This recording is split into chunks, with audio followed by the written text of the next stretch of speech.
That moment when you see your crush walk into the room and suddenly your heart is racing, your brain is going a million miles an hour, and then the questions hit and you're like, do I say something? Do I wait? Is this from God? Am I overthinking? I've been there and I know how easy it is to overthink every text, every glance, even every silence. That's why in this video, I'm going to show you exactly how to navigate a crush in a godly way without losing your peace or trust in Jesus, because there's a huge difference between a crush and real love, and understanding that difference changes everything. I'm Amelia and I help women prepare for godly marriages with wisdom and not just emotions.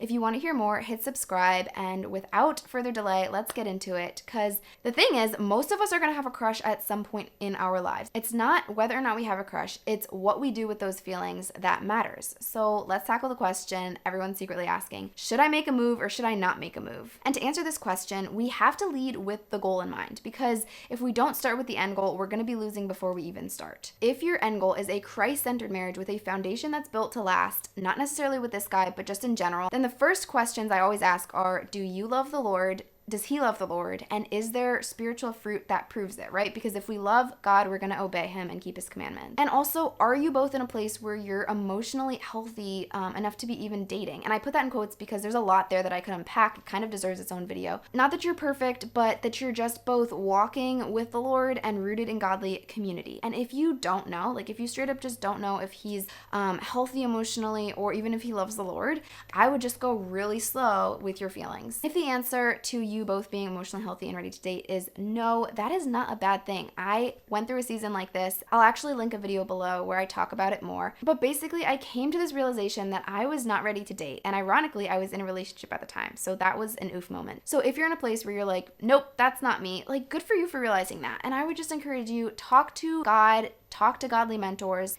because whatever baggage might be coming to mind when you realize you're not ready to date in this moment is an invitation to lean in and unpack that, because that's going to come out at some point. And in my opinion, because I went that route, it is so much better to work through it now versus later when the stakes are so much higher. And if you want to go deeper into how to date in a way that honors God and builds a strong foundation, I have a free dating workshop that I'll link in the description box. And while we're on the topic of making a move, you might be asking, like, can I make a move if I'm a woman? Can I initiate? And you're going to hear probably either side. Some people say yes, some people say no. I personally believe yes, you absolutely can express your interest as a woman, but there is a line between putting it out there once and stepping back and seeing if it's reciprocated, and then chasing. So if you've put it out there and it seems like he's just not feeling it back, that's okay. Trust God and remember that Psalm 34:10 promises us that God is not withholding, he is just protecting us, and those who seek him lack no good thing. So before you really get into like, should I make a move? Should I not make a move?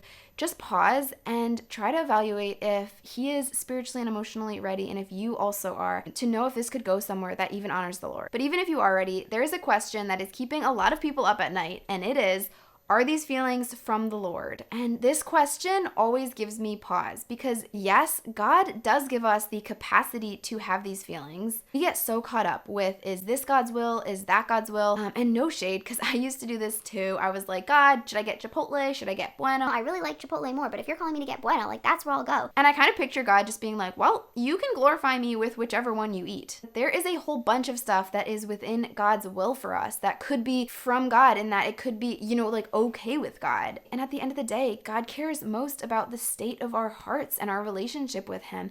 And that means that we're going to be pursuing him and not living in sin. Ultimately, it is about honoring God with every aspect of our lives. And if we do that married, great. And if we do that single, Paul in 1 Corinthians would argue, even better. Now, I believe God is a kind father, and he absolutely cares about our desires for relationship and to be married.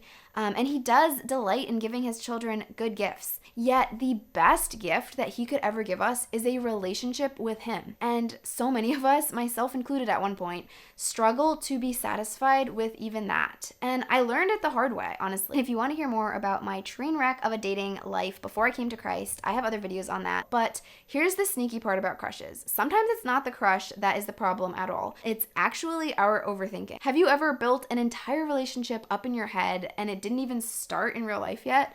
because I have, and it is not fun. It's not wise. I would not recommend it, because the truth is that overthinking doesn't protect you. It actually paralyzes you. I remember the days of obsessing with my friends over every text. Like if it was a one-word response, it's like, what does that mean? And like, oh, there's a period there. But here's what I realized. Overthinking never actually gave me any clarity. It just gave me anxiety and this false sense of control. And Paul actually talks about this in Philippians 4. He says, do not be anxious about anything, but in everything by prayer and supplication, let your requests be made known to God. So when I finally brought these emotions to God and godly mentors, that second one is huge, instead of going to group chats or like Yahoo Answers, true story, finally realized that God wasn't asking me to figure it all out. He was just asking me to trust him. Not to trust that everything was going to work out how I wanted it to, but to trust in his goodness regardless of the outcome. So if you feel like you are overthinking about a crush, you probably are, because it's just so easy to think about people who we like and who we find attractive. And there is so much grace for that. So you can start today like trying to take your thoughts captive and making them obedient to Christ, taking time to pray for the person who you have feelings for. Hopefully that's not only what you're praying about, but sometimes the healthiest move is choosing to wait on the Lord, which I know is so much easier said than done. But you can also bring it to God, bring it to your godly mentors, and then like Psalm 46:10 says,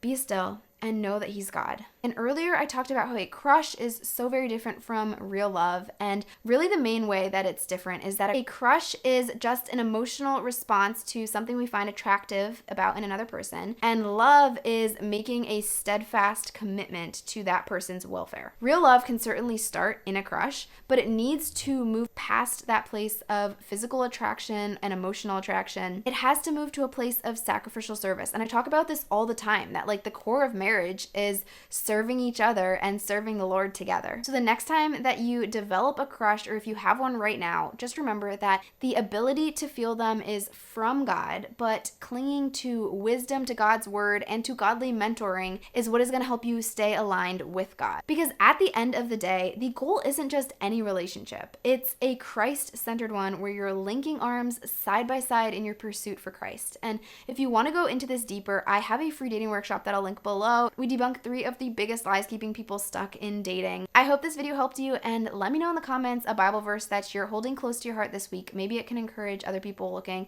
and I'll see you next time.